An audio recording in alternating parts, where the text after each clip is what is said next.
قربانی کے 17 ایسے مسائل جن کا جاننا ہر مسلمان کے لیے لازم ہے۔ اگر آپ قربانی کر رہے ہیں یا نہیں بھی کر رہے ہیں تو بھی ان مسائل کا جاننا آپ کے لیے ضروری ہے۔ پہلا سوال یہ ہے کہ قرض ہو تو کیا قربانی واجب رہتی ہے؟ کہ اگر کوئی انسان مقروض ہے، کہ اس کے اوپر قرضہ ہے، تو اب وہ انسان قربانی کر سکتا ہے یا نہیں کر سکتا ہے؟ تو اس کی کنڈیشن دیکھی جائے گی کہ اگر وہ اپنا قرضہ نکال دے، جو بھی اس کے اوپر قرضہ ہے وہ قرضہ نکالنے کے بعد بھی اگر وہ صاحب نصاب ہے، نصاب کے برابر اس کا مال پہنچ رہا ہے، تو اس کے اوپر قربانی واجب ہو جائے گی۔ اور اگر وہ اس کے پاس اتنا پیسہ ہے لیکن اس کے اوپر قرضہ بھی ہے کہ اگر اس نے قرضہ ادا کیا تو اس کے پاس پیسہ نہیں بچے گا، وہ صاحب نصاب نہیں باقی رہے گا، وہ صاحب نصاب نہیں ہوگا، تو پھر اس کنڈیشن میں اس کے اوپر قربانی واجب نہیں ہوگی۔ اسی طرح سے کیا مسافر کے اوپر قربانی واجب ہے؟ مسافر کے اوپر قربانی واجب نہیں ہے، لیکن اگر کر لے تو اس کو ثواب ملے گا۔ اسی طرح سے کیا عورت پر بھی قربانی واجب ہوتی ہے؟ جی، اگر عورت صاحب نصاب ہے تو اس کے اوپر قربانی واجب ہے۔ کیا نابالغ بچے کی طرف سے قربانی کرنا ضروری ہوتا ہے؟ بالکل نہیں۔ اگر بچے نابالغ ہیں تو والدین پہ لازم نہیں ہے، واجب نہیں ہے کہ وہ بچوں کے نام سے قربانی کریں، کیونکہ جو صاحب نصاب ہے قربانی اس کے اوپر واجب ہوتی ہے۔ اس کے علاوہ بڑے جانور میں کتنے حصے لیے جا سکتے ہیں؟ 7 حصے ہو سکتے ہیں، 7 سے زیادہ نہیں ہو سکتے۔ کم چاہے جتنے بھی کم ہو جائیں، ایک ہی بندہ پورا بڑا جانور خرید سکتا ہے، بہرحال 7 سے زیادہ نہیں ہو سکتے۔ سوال، اگر ایک شریک کی نیت غلط ہو تو اس سے کیا ہوگا کہ اگر کوئی آپ کے جو حصے دار ہیں، مثلا ایک بڑا جانور ہے، اس میں 7 حصے ہیں اور اس میں آپ بھی حصے دار ہیں اور بھی 6 لوگ حصے دار ہیں، تو اگر ان میں سے کسی ایک کی بھی نیت میں خرابی ہے تو وہ آپ کی قربانی کو متاثر کر سکتی ہے۔ تو اس لیے قربانی سے پہلے آپ اپنے ساتھیوں کو ڈھونڈ لیں کہ جو آپ کے ساتھ حصے دار ہیں وہ کیسے لوگ ہیں، ان کو بھی دیکھنا ضروری ہے کہ وہ بیاج پر، سود پر، حرام کا کوئی کام کاروبار تو نہیں ہے۔ اگر ایسا ہے تو پھر آپ ایسے جانور میں حصہ نہ لیں، اور کوئی بھی انسان ایسے یا پھر اس کو نکال دیں کہ بھئی تمہارا سود کا لین دین ہے یا کاروبار حرام ہے جس کے بارے میں متفق فیصلہ ہے، تو پھر ایسے شخص کو اپنے ساتھ قربانی میں شریک نہیں کرنا چاہیے۔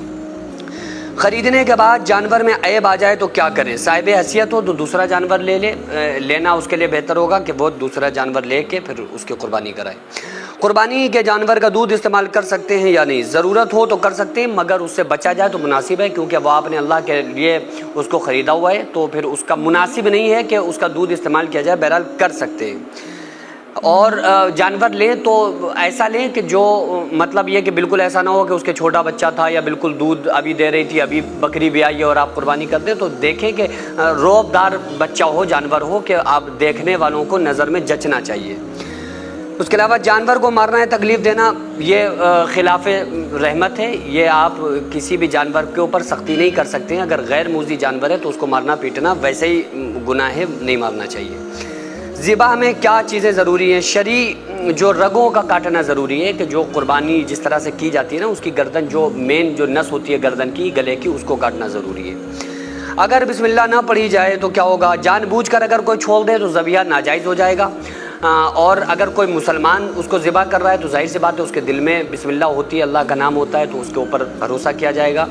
بہرحال جو قصائی وغیرہ ہوتے ہیں ان کے منہ میں گٹخے پان وغیرہ ہوتے ہیں تو ان کو چاہیے کہ وہ تھوک دیں، اور جو بھی لوگ ہاتھ پیر بھی پکڑے ہوئے ہوں نا جانور کے، تو ان کو بھی چاہیے وہ بھی تکبیر پڑھیں، بسم اللہ اللہ اکبر۔ یہ آج کل ہوتا کیا ہے کہ جو قصائی آتے ہیں ان کے منہ میں تمباکو اور گٹخے دبے ہوئے ہوتے ہیں، اور وہ اسی طرح سے بغیر پڑھے ان سے بولا بھی نہیں جا رہا ہوتا ہے، اور وہ اسی طرح سے جانور کو ذبح کر رہے ہوتے ہیں۔ تو ان سے آپ کہیں کہ پہلے کلی کرو، ٹھیک سے منہ صاف کرو، اس کے بعد ہمارے جانور کو آپ ذبح کریں۔ مشین سے ذبح جائز ہے؟ ہاں جائز ہے، اگر شرعی مکمل طریقہ ہوگا اس میں، پھر آپ جانور کو ذبح انسان کریں تو یہ زیادہ بہتر ہے کہ آپ اللہ کے راستے میں جو جانور قربان کر رہے ہیں وہ اپنی آنکھوں کے سامنے اس کو ذبح کروائیں۔